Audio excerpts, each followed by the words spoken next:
Okay, welcome back to another Crystal Lake interview. And today we're talking about Dark Tide 11, Sherlock Holmes and the Arcana of Madness. Ooh. So I'm going to let my three author guests here introduce themselves. So take it away. You can start, Angela. I was going to say, looking at John, speaking of madness, my name is Yuriko Smith. I have been lucky to find people who enjoy my work and even luckier to win some prizes for it. I am reading this. I'm prepared now. As a genre hopper, I've gotten awards for both poetry, nonfiction, and fiction. I love writing speculative poetry and prose. Who wrote this? And serve as a trustee for the Horror Writers Association. I also love helping other writers. So I teach classes, publish Space and Time magazine, and run a weekly calendar of opportunities at AngelaYurikoSmith.com. So I'm going to say that's better than my usual introduction, but that still sucked. So At least you remembered everything. So I that's did. That's why I have to write it down. I have to be completely artificial with that. okay. So Naching, you introduce yourself, please. Yes, I'm Naching Kassa, and I write mystery and horror and romance, and I have also done like erotica. But I did it like it was, you know, I was. Oh my gosh, I can't even think of it right now. It was. I wrote it for somebody else. I ghost wrote it. I Oh, ghost wrote ghost story. Okay. erotica. And then I also am part of the HWA, the Horror Writers Association, the Mystery Writers of America, the Science Fiction Writers of America, and I also serve as the Talent Relations Manager at Crystal Lake Publishing. Okay. And John, introduce yourself to the audience. Am I supposed to be Angela Yuriko Smith or Naching T? I don't think I can do the accent really. Okay, I'm John Linwood Grant, and I'm a writer. And a very good one too, by the way. Oh, yeah. I've read your stuff. It's very, very good. So, okay. And I'm your host, AF Stewart. I also write stuff occasionally. Got a new book coming out soon, so it's all good. Anyway, so we'll go into the first question, which is the obvious question. Why a Sherlock Holmes anthology? And what is it about the character that appeals to you? Okay, so Joe came to me and asked me if I'd like to write a Sherlock Holmes Dark Tide. And so I said, of course, yes, please. And then I went over and I said, but I want John Linwood Grant. And then we didn't have anybody else. We were looking, and I was looking for people who were fans of Holmes and who were great writers. And so Angela appeared. And Angela's like, yes, I love Holmes. And I was like, wonderful. Okay. And so then we had our three writers for Dark Tides, because Dark Tides always consists of three writers. And then, but I find the character, I've been a fan of Sherlock Holmes since I was 9. And when I first walked into the living room and saw Jeremy Brett on PBS television in A Scandal in Bohemia, and then my parents said, well, why don't you read the books? So I read the books, and then I became like a fan for life. And I'm in all these Sherlock Holmes clubs and everything, and scions. We don't call them clubs, we just call them scions. But that's how it all got started with the anthology. Well, not anthology, with the book. Okay, so what about the rest of you? What appeals to you about Sherlock Holmes? Why are you fans? Well, I'm in here because Naching said I'd get paid. So It's always a good reason, I was saying.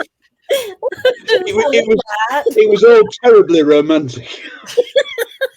Yeah, personally, that's the best reason to be involved in an anthology, I think. But I've been writing Sherlock Holmes stories for a few years, and I tend towards, I like writing canonical stories. But there's only so many you can do. It's a question of setting up whether or not you can come up with a puzzle, which hasn't been done by Conan Doyle, or whether you can come up with character aspects which stay within the canon, but further enhance Watson or Holmes or the people around them. I'm not a great fan of space homes and android homes and a lot of the alternatives. So I've had loads, a dozen or more stories and novellas published. I did a crossover with my last Edwardian series in a novella, and this in fact is another crossover with my last Edwardian series in a Holmes novella. And I tend to leave things with, at the very best, Holmes teetering sort of, well, it could have been something odd, but maybe there was a logical explanation which I haven't quite come to yet. So I don't like to go much further than that. But for Bellinger books, I have actually done, I don't know, what is it, 4 now in the Sherlock Holmes and the Occult Detective series, which is where we let writers pretty much take it as far as they want into the occult, supernatural, paranormal. And then it's up to them whether Holmes says, all right, I give in, there are spirits and I have to deal with it, tough luck, or says, no, we've solved the case, but in fact, your explanation was wrong. There is nothing paranormal. It was all done by a man in a tin box or something. So, and that's, oh God, they're about 300 pages long each. So that's about 1,200 pages of testing Holmes against the occult. Some of them with collaborations with classic occult detectives of the period, and some of them with Naching is included in this, I think. Their own writer-created characters coming into the world of Holmes in late Victorian and early Edwardian. And there you go. Okay, so Angela, why do you like Holmes? I've always loved Holmes. I was an early reader, and my mom just had to have the complete collection, and so I read all of them repeatedly. I loved everything about him, especially like I was a very awkward child with few friends, so Holmes just kind of fit that. Like, well, maybe I'm Sherlock Holmes. I'm not weird, Maybe Sherlock Holmes didn't have friends when he was a kid. I mean, I think that's probably canon. But as a Sherlock Holmes writer, I will say I am the least of these two amazing writers. I got into this collection because Naching asked me, and I was like, "Yeah, sure," because I can write everything. I can write anything, and I say yes to everything, and let's go. And then I also, this was incredibly humbling because I didn't realize there were so many rules about Sherlock Holmes. Oh my God, you can't have gore. Like, what are you supposed to write about if people can't explode? Like, so there was a lot of child kidnappings because that was good for word count in a non-bloody way, because who wants to see children explode? So, but I got through it. I will say I got through it, where these two excelled at it.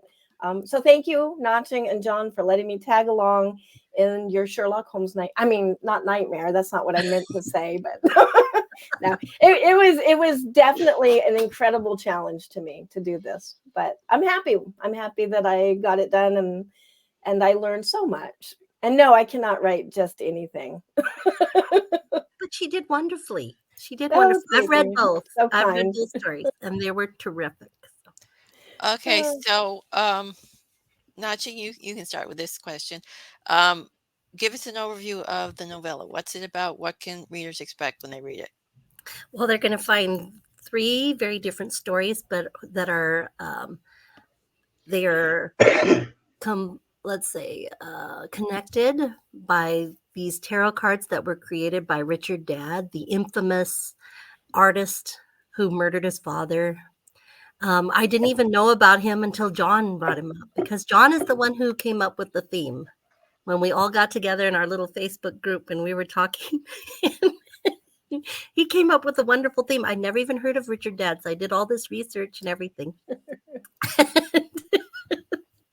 And anyway, we went over, and so my story is at the end. We've done it in a way that we play the game. And the game is Sherlock Holmes is real. And so these stories are found in Dad's grave, Richard Dad's grave, when they redo Broadmoor Hospital.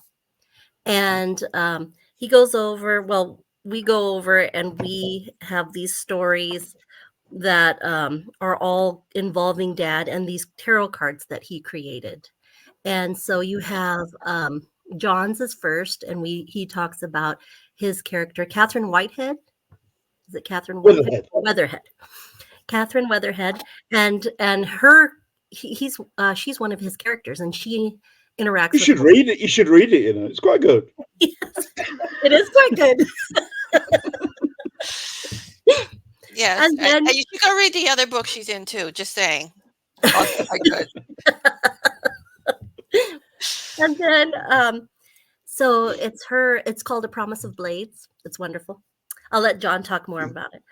Angela's is wonderful, and she has more of it's the occult prophecies, the adventure of the occult prophecies, and you have Sherlock Holmes involved with a cult, and she had some really great stuff. I love the Masquerade. That's terrific. And then mine is The Riddle of the Red Tower, which is Holmes is investigating these murders that are being foretold by an artist in Broadmoor. He's sketching them, and then they happen.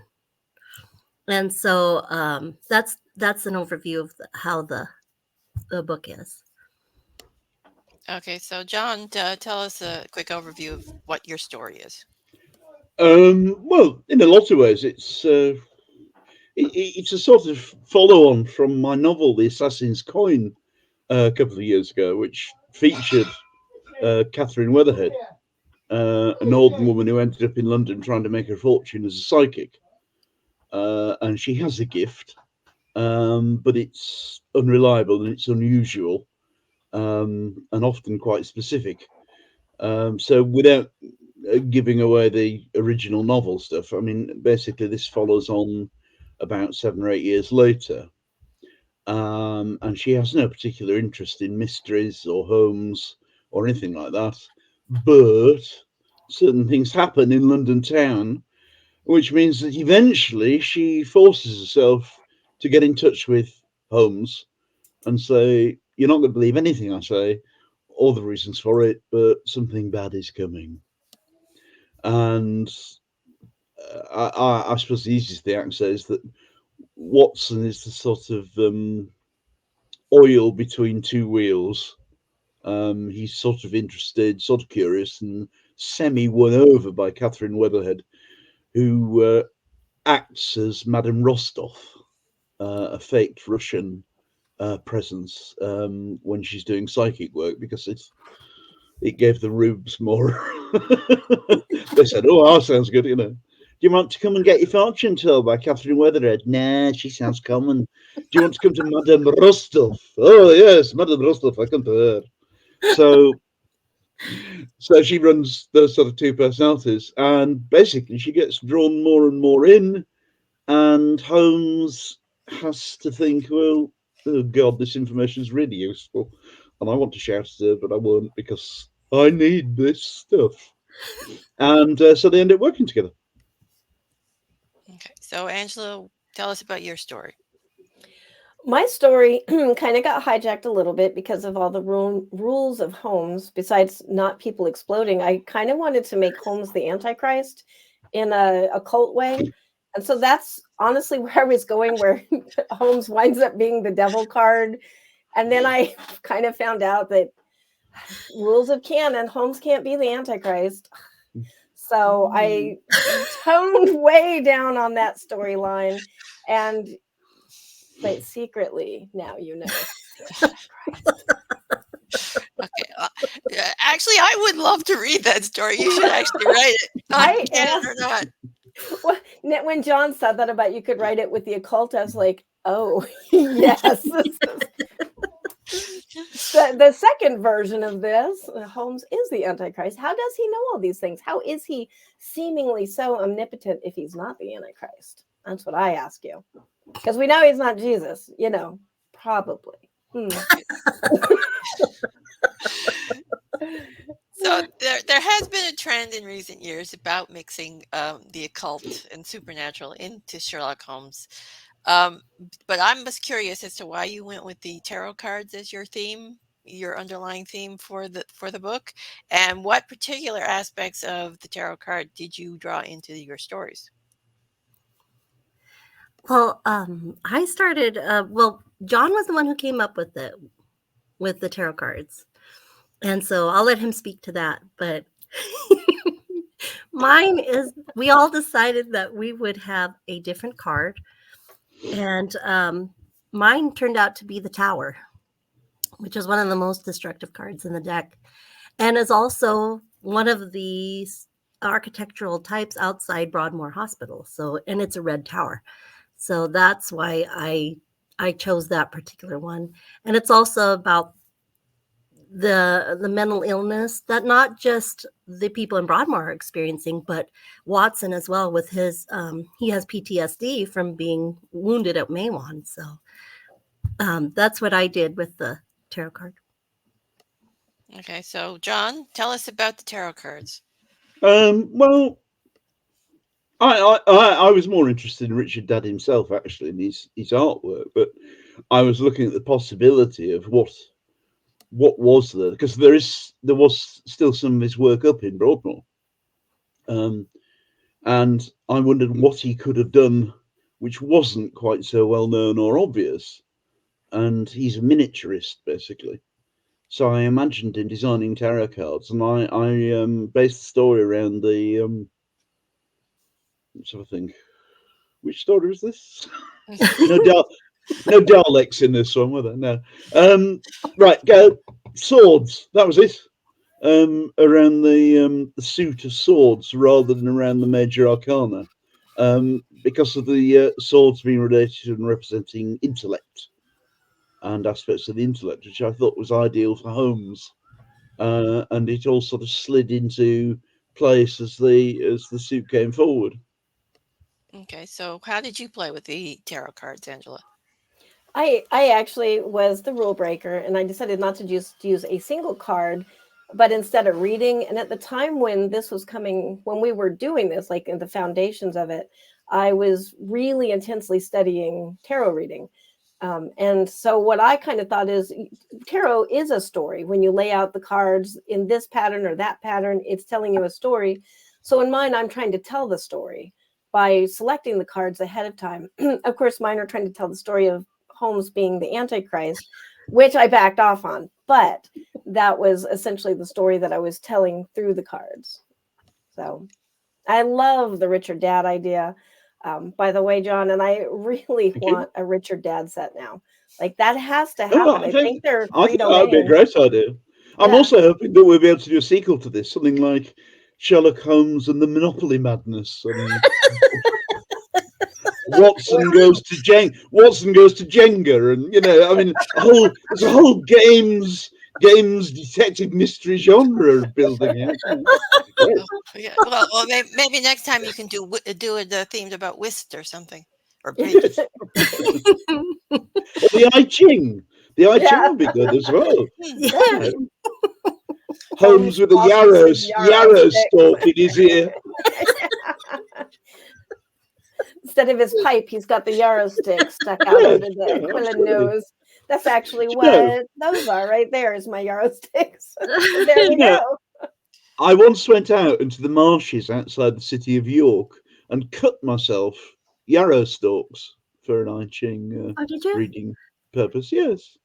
I wasn't well, I bought mine off of Etsy because I was like, what the heck is a yarrow stock? I hunted the mighty yarrow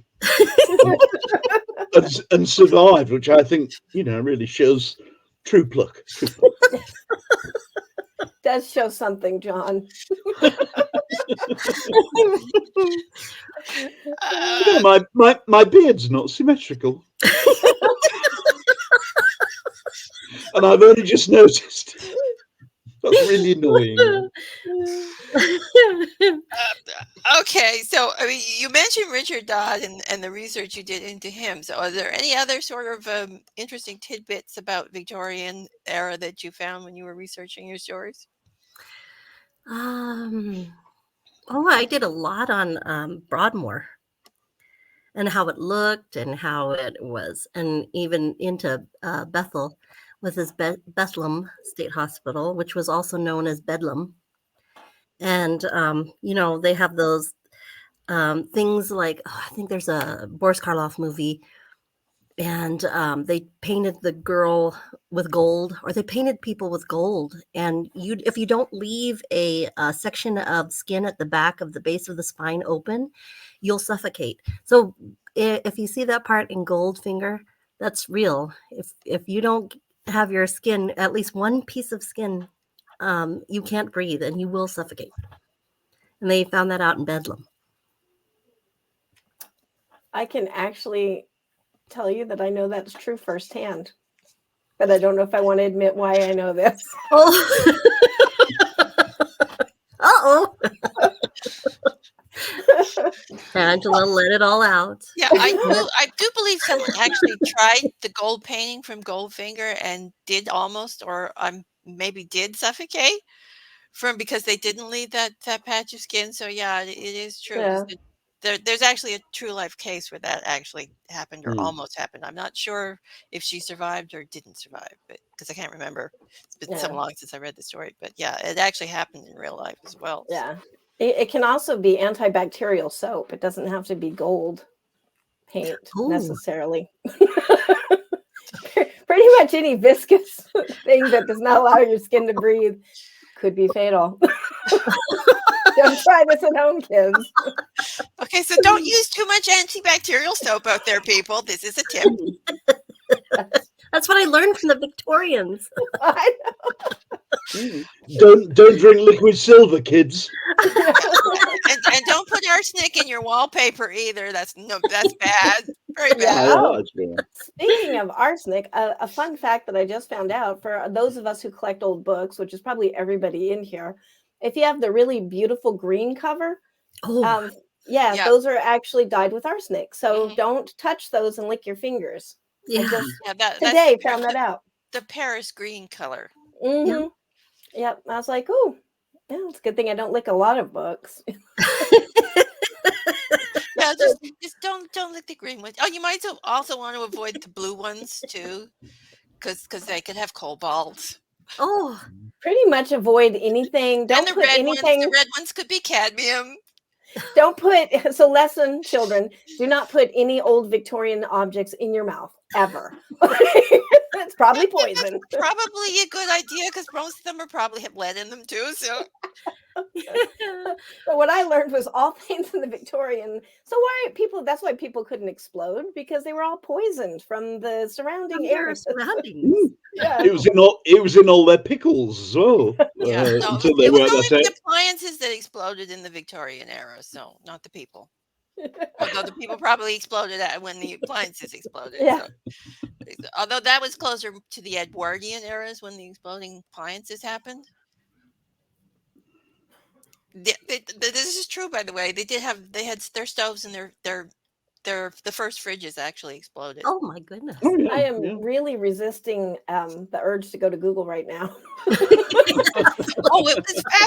a fascinating thing. Darn, Angela, you could have exploding people. Oh, so we're just a little bit in the wrong era. We just need to shuffle down to the Edwardian. I can have my exploding people. Oh yeah, there's some great stuff in the Edwardian period. Okay, I am Googling. What was the question? The question was, did you find anything interesting in your research? And apparently we all have. Yeah, I could go on for hours about the Victorian research. That stuff's just weird. Okay, so do you think the Sherlock Holmes mythos lends itself well to incorporating occult or supernatural elements to it, despite the fact the original stories were science and logic based? Absolutely. Well, even if you look at the Hound of the Baskervilles, Hound of the Baskervilles is a true Gothic masterpiece. and it really lends to that occult um, uh, sort of environment. And then you have what really fascinates me is that Sir Arthur Conan Doyle was so against this rational sort of thing, and he was doing spiritualism, and yet he's writing Holmes as a rational, logical human being who he hates. Mm. Okay, so Oh, what? although Okay, it's one of the things is that this is a risky thing to say, but Holmes is, as Doyle's invention is, I mean, his system of logic is a bit dubious. He uses various deductive processes, but Doyle was creating almost, how can you put it? Not a mockery, but it's a very specific portrayal of a logical detective, and there are other portrayals you could do of an equally logical detective who would actually come up with quite different answers to Holmes on a number of his cases. So it's a fantasy world in itself, which is then Doyle then tried to root in reality, which I think is quite interesting. Because if you reinterpret a number of the Conan Doyle stories, some of them don't hold up very well. Um, I think probably the best known example is the Musgrave one, if any of you have read it, the Mm-hmm. Musgrave Ritual. But if you actually analyse the Musgrave Ritual, half of it's nonsense. You couldn't follow in real life a number of the clues with any logical process because they don't add up. So you have to be careful. It's one of the things we do, and I love reading home stories, the originals, but you have to suspend disbelief in the same way that sometimes you have to suspend disbelief in fantasy or horror or science fiction or whatever. There, what I suppose what I'm trying to say is that they're a very specific creation, um, and if you think of the stories which have semi supernatural elements in them, which are then debunked or whatever. Baskervilles, the Devil's Foot, Sussex Vampire, all this sort of stuff. You wonder how much Conan Doyle was thinking about his own personal beliefs in spirituality and the paranormal, and whether he was rather very, very cross or teasing, and I'm not sure which.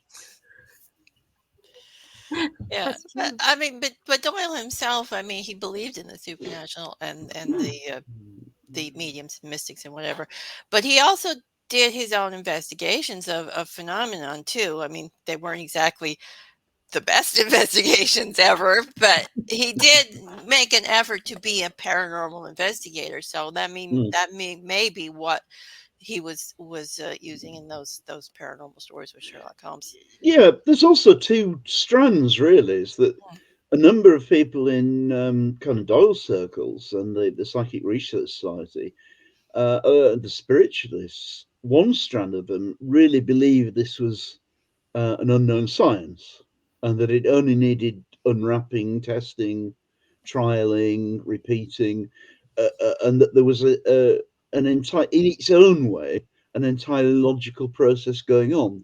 That didn't necessarily mean that they believed in goblins, devils, and all the sort of occult paraphernalia, which some of the other strand, everything from folk myths and from religious myths and stuff like that.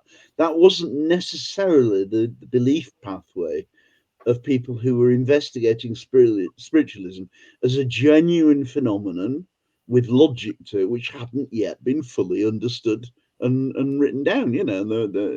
That strand would have been happy to have had a proper manual of how to contact specific members of the dead and everything else, and they would have mapped out the stages which they thought the dead followed. And so, do you see what I mean? Mm, That isn't irrational goblin-y feeling Uh-huh. type yeah. stuff. It's a different way of looking at abnatural events. They were looking at the spiritualist side of residual souls, telepathy, that sort of thing. Uh-huh. And so to some of them, it was scientific. by their standards and approaches. Yeah, it's sort of the same sort of thing too with those paranormal investigative groups that you have today. They go about it in a scientific-ish way. um, but yeah, so I mean, it's still the same sort of investigative techniques are still practiced today, even. Mm-hmm. So That's what all the about you, shelves Anne? on my book, right? All the books on my shelf are pretty much that, exploring real magic, like the idea of, does magic have a scientific counterpart? And some of the, especially as we're getting into like dark matter and things, there's like some really amazing discoveries connecting the two. But I just realized just now that I actually have always believed that all that stuff really was supernatural, and just maybe Holmes didn't realize it. So, I just, at this moment, during this sitting, as we're talking about it, I realized I thought all the Holmes stories were supernatural, and that he's just like logicizing it to hide the truth from himself. So because he's absolutely terrified. Yeah. Well, actually, I played with that idea in my own paranormal occult detective series that I'm doing now. Is that Holmes actually all of Holmes' cases are actually supernatural based, but he's sort of fudging the truth so the public won't panic. mhm. Oh yeah, and James Lovegrove has done the same thing where he's made it like it's the Cthulhu case books. So it's all Cthulhu, and he's made up his entire life. Watson has made up his entire life, and it's actually them investigating Cthulhu and that's hilarious. all the H.P. Lovecraft stuff. It's fun. Yeah, with my series, it's actually about two other detectives, but Sherlock Holmes is sort of like this running character in the background. Cool. I have to read yours, Anita. You should have told me sooner. Yeah, it's the Hayward and Anderson series. So, oh, cool. Yeah, anyway. I think it was. Oh, sorry. Oh no, go ahead. What were you going to say? Oh, I was just going to say it was John bringing up the fact that like things are just a little too convenient sometimes. You know, how did the logic isn't that, well, I would deduce this, of course, if A is B, then I would of course go look in C. And that doesn't really happen in the Doyle stories. I mean, Doyle. Now I'm confusing Watson and Doyle. Who did write those? Speaking of going deep into the story. But yeah, so I think that was where I kind of thought they are all supernatural, because how would you know, like, particularly for some reason, I always think of the one where the snake actually, I guess it's, yeah, I was gonna say it's okay to do a spoiler when they're this old, right? So the snake comes down on the rope. But if you don't know the reveal, then don't listen to anything I'm saying.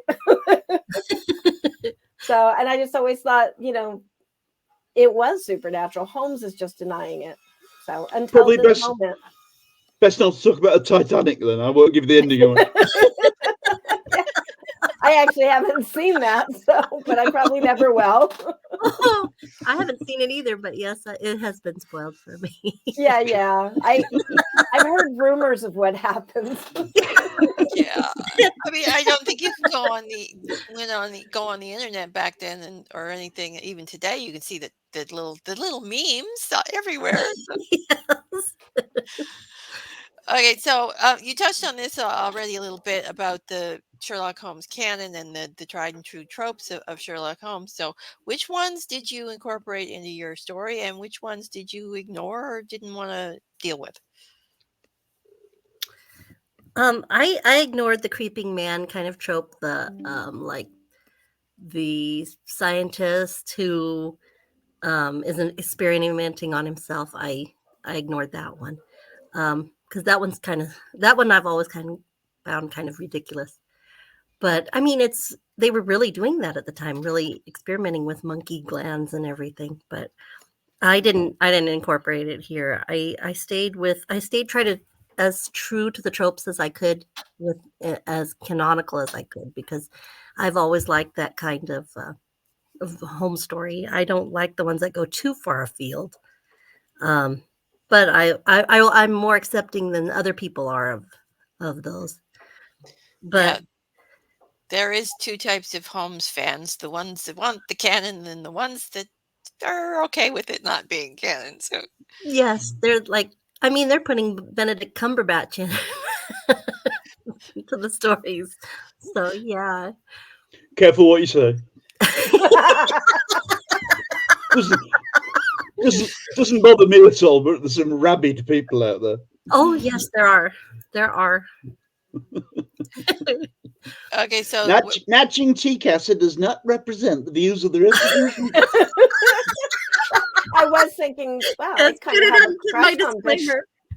Thought he was the best Sherlock Holmes. And then I was like, oh my gosh, is your Sherlock Holmes based on Benedict Cumberbatch, John? well, I have dividing opinions about Sherlock, the TV show. I have the first season I enjoyed very much. The other seasons, no. Yeah, Yeah, I I've actually heard the have not same. seen anything but the first season, so maybe that's why. I don't get bothered by any of this stuff, to be quite honest, because the original stories are still there. So, what difference does it make to me? I don't tend to read Sherlock Holmes pastiche. I dip in and out of some of the TV and film adaptations. I quite enjoyed that Enola Holmes thing. Yeah. But I mean, whatever's put out by Netflix or pastiche writers, it doesn't stop you just going back and reading. God knows you wrote enough Sherlock Holmes stories, novels, and short stories. It doesn't stop you going back and reading the old ones. So it's not like it actually detracts in any genuine way from the original books. So if people want to do any version of them, I wouldn't edit or publish some of them myself, but I don't really care if people do them because I'll just go and read an old home story. If I want to be grounded back in what Doyle was trying to do. Yeah. So So did you use any tropes in your story? me, Yeah. I don't know. I don't think about tropes and stuff. I have no process whatsoever. This is a really troublesome problem because I'm always in interviews or doing PR stuff for various things I write, and they say, "And what's your writing process?" And I haven't Yeah. got one. I absolutely haven't got one. I've got no regime. I don't set a number of words to do. I don't use any of these fancy computer programs. I have a few old notebooks which my wife nicks from work, and I lie on the floor and I write down ideas, including sometimes a full paragraph, and the paragraph may be the end of a story or the middle of it or whatever. And I see it in my head. And if I say I see a lot of things in my head, but I don't write them all down because that's probably not a good idea. I might be being monitored. And No, I you just haven't got my aluminium hat on yet. So well, you did just admit that you get notebooks that are nicked from. I allegedly, know I wasn't gonna say anything though. allegedly. Woo! Yeah. And We do not endorse the nicking of notebooks. no. We all stand very much against that. In England, that means borrow permanently, kids. It does not mean Yeah. what you think it is. It's not what you think. I'd like to say I've been very depressed and stressed, and my family is standing by me. So I don't think about the tropes much. I run along whatever line comes into my mind. Sometimes I write backwards. The start comes at the end, or I write a title and then think, oh yeah, I can do something like that. And it happens organically like that. So I don't actually know whether I've used any tropes or not, or I certainly didn't deliberately avoid any. Okay. Okay. So Angela, what about you? Did you use any tropes or did you just wing it? I tried to use tropes as in like, oh, what? I can't do that. So that was mostly how tropes were like more like the guidelines for me, like the original girl that comes into, because it always has to start at 221 Baker Street. I think you guys can correct me if I'm wrong, but it seems like they all start there, and I think I read that. Mostly, So I have that. opium dens. Do what? unless they start in an opium den, like in The Man with the Twisted Lip. Right. So I was trying to go with the more common as the least experienced Holmes writer here. But then I thought, oh, they can have a romance. Him and this medium chick totally will have a romance because that needs. And then I was like, Holmes never has a romance. I was like, okay, well, maybe she can flirt with Watson a little bit. Okay, I guess Watson is also celibate, so that can't happen. And then later they get married. But anyway, so that was without going through all the details, mostly the tropes were guiding me as to what I couldn't write. So there's a lot of deleting happening, like Holmes is the Antichrist. Oh, nope, not allowed. Holmes has an affair with the Oh, no, he does not. People have exploded in the first paragraph. Oh, no, nobody exploded at all. And for 5,000 words, we have to be at 221 Baker Street. So. Someone reckoned that Watson had been married about 5 times. It's actually incredibly difficult to work out which wife he's got and when. So yeah, I don't know. He was a sort of serial marrier. It's because everybody wanted Holmes to get married. Yeah. It was all that arsenic. The wives just kept dropping off like flies. So really, this was Watson's why do you lick the wallpaper? Go and look the wallpaper, Mary.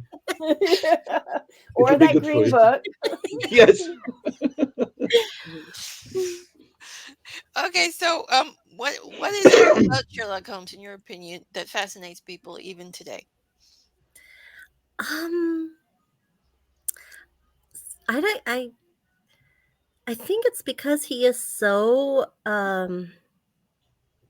so incredibly intelligent, and he is out for justice. That's what I really think. He's always interested in justice, even if it doesn't align with the police justice, with the law of England. I love the Abbey Grange, where he will go over and have Watson be his jury, and he says too many times I've involved myself, and this person didn't deserve to be imprisoned, in my opinion. So I think he's always searching for justice, and I think that appeals to people. Okay, John, why do you think Sherlock Holmes still appeals? I suppose he appeals quite a lot because he's in the public domain. You can write what you want.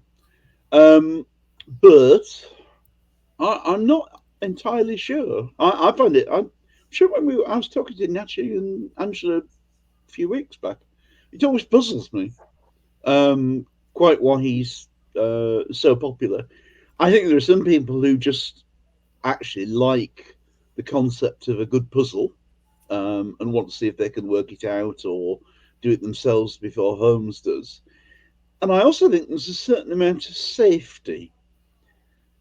Holmes' mysteries are distanced from us by a century, and it's stuff that's happening there, and yeah, there are elements of societal touches, but by and large, you're working in a London which is comfortably well enough away from what's going on in real life, and so I think it also falls into the same purview as people who love those endless urban fantasy series.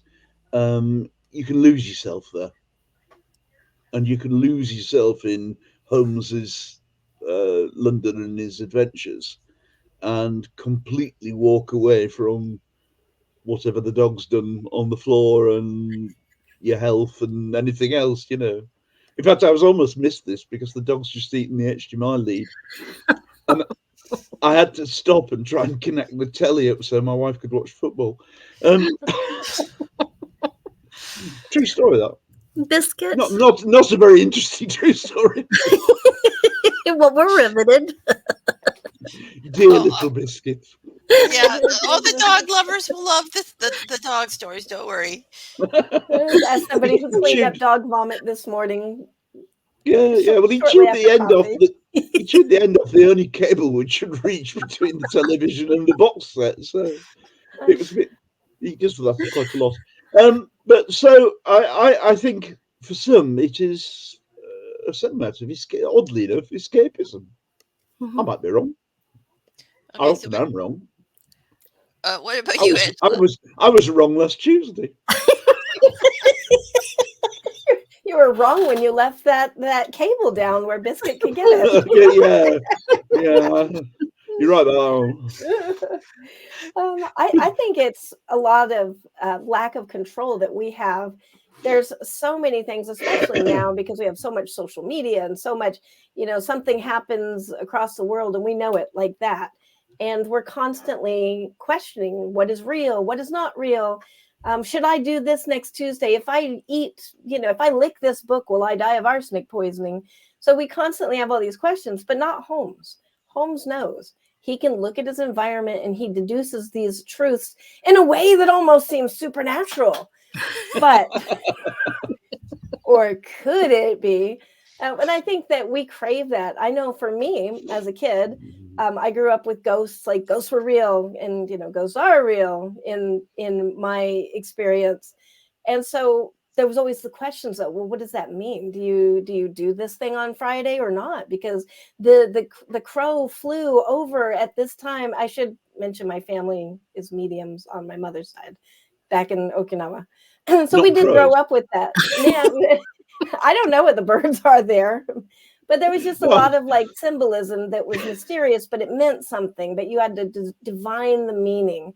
So I think for me, especially, that's why I loved Holmes so much, because it's like he can look at the shelf behind me and he can tell all these things about the person who owns the shelf. And I think that's what we're kind of craving. We look at social media and what does it mean? We look at the news. What does it mean? Everything is questions and we can't discern the truth.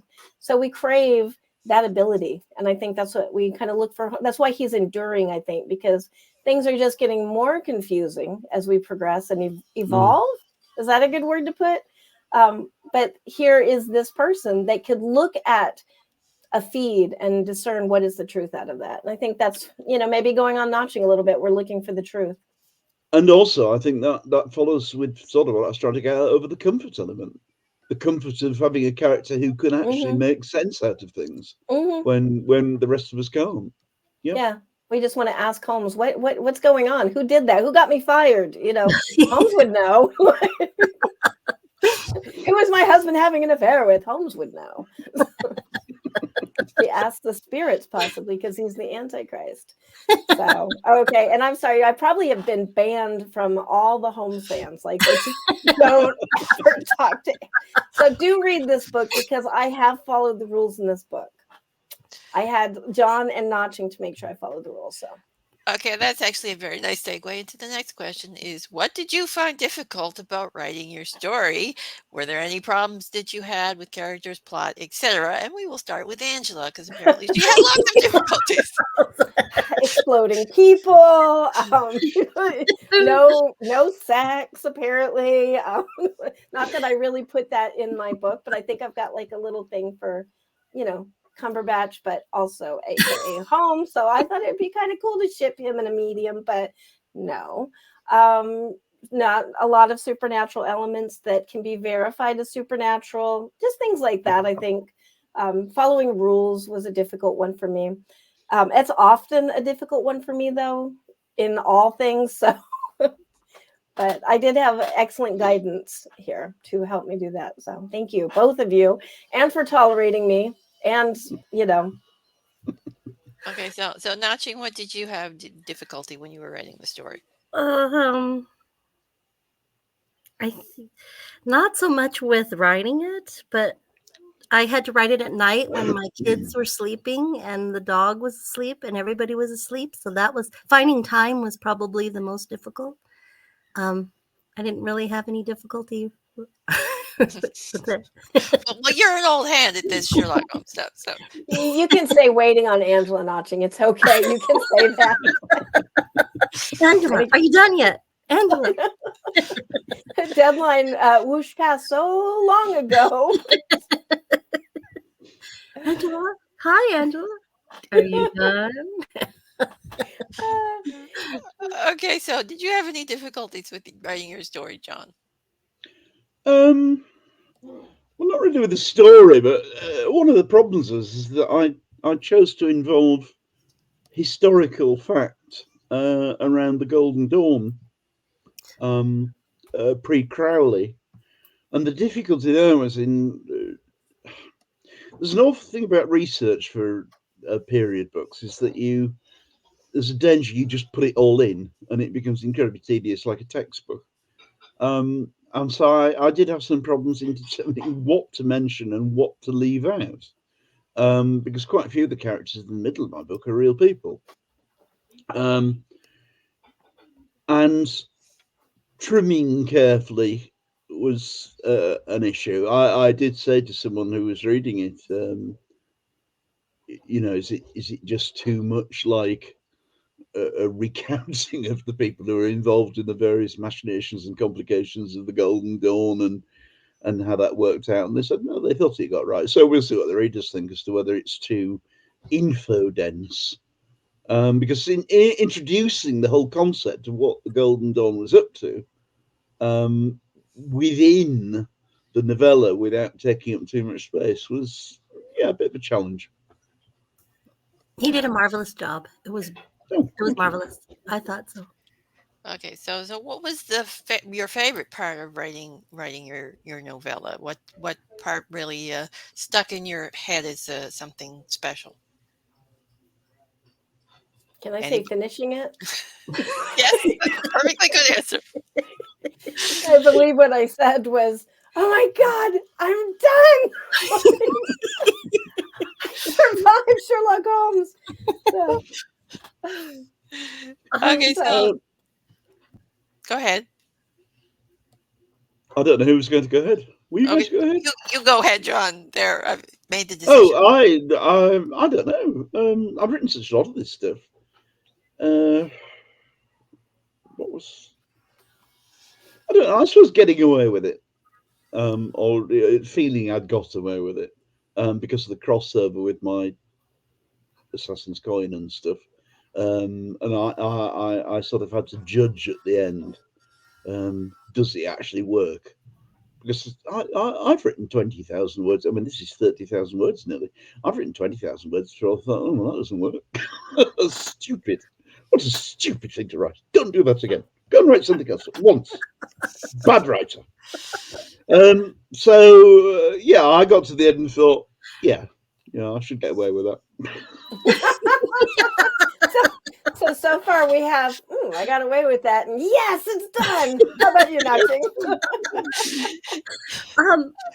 My favorite part was the whole thing. So I just loved writing the whole thing. I especially liked writing some of the scarier parts where Watson is in what he thinks is a fever dream and is meeting these horrible figures on the battlefield at Maywan. So that was my favorite. Yeah. I cannot wait to read that. Okay, so we'll wrap the interview up with this question. And what are you currently working on, and what's next for you? Oh, do you want me to? Yeah, let John do it. Yeah, John's probably got a long list, so we'll let him go first. I'm gonna go get a coffee. I just talk a lot, Well, no, I'm in your group. I know what you're working on. You've got time to go out and get a sandwich, whatever you want. Okay. Now, really briefly, I have a habit of saying yes to stuff, so I've hideously over-yesed. And at the moment, I've got my Justin Margrave collection coming out next year from Leaf Press, about the 70s, Britain in the 70s, which is sort of folk horror, weird type stuff. But I'm also just supposedly this week finishing the Mama Lucy question about the 1920s black hoodoo worker on the eastern seaboard of the USA, which is causing me continuity nightmares because they were all written for separate publications over about 5 years. And you have to go back and actually check that that everything's in sync. So that's been a bit of a problem. I'm doing 2 anthologies. I'm editing 2 brand new anthologies, for which I'm still trying to finish every submission. One's the Alone of the Borderland about Edwardian weird, really quite serious, and a lot of the entries are quite powerful and quite serious, quite dark. It's not what I call a happy book, some of it, and I'm going to have to look at, you know, sliding in and out some pieces, because there's been some really bleak stories, especially, as you can imagine, ones around and just before the First World War. And then as soon as I've done that, I've got to finish reading the submissions for A Darker Continent, which is about Europe during World War II, weird fiction again. We've got the second Occult Detective Magazine special, Mythos 2, and Occult Detective Magazine 11 and 12 to read for.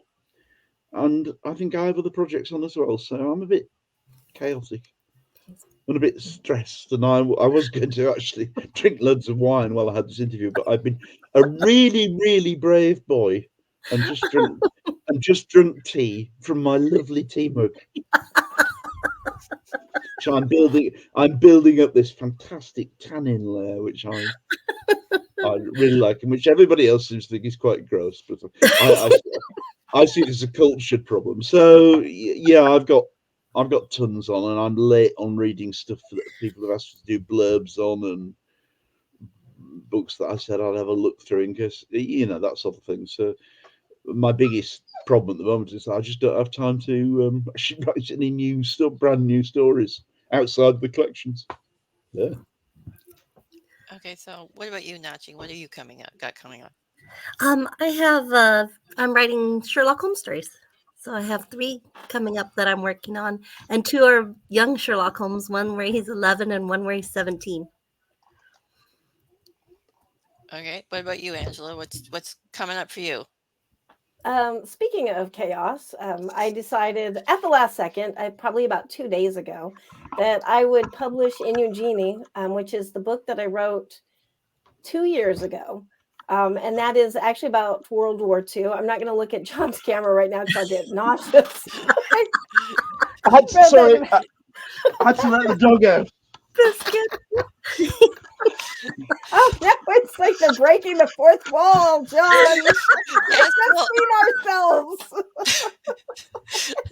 Apparently, we've lost him entirely.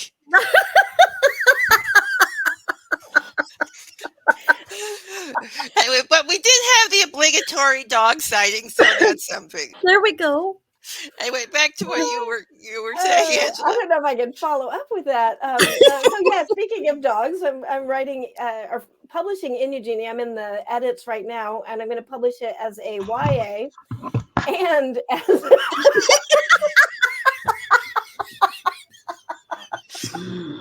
Have I ruined Angela's bit yet?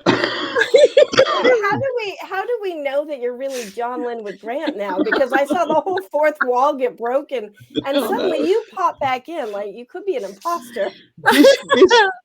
Biscuit was whining at the door, and none of my cables reached long enough for me to actually get over there. And then I pulled the USB link out. So it's part of the course for me. But now back to Angela.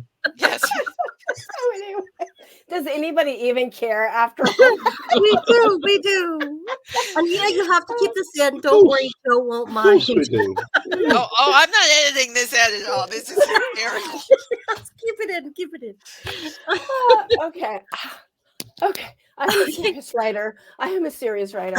Yeah, so in Eugenie, I'm going to be coming out with the YA version and the young middle grade version, both because if I just take on the rape out, then it's middle grade. It's a story about 3 children.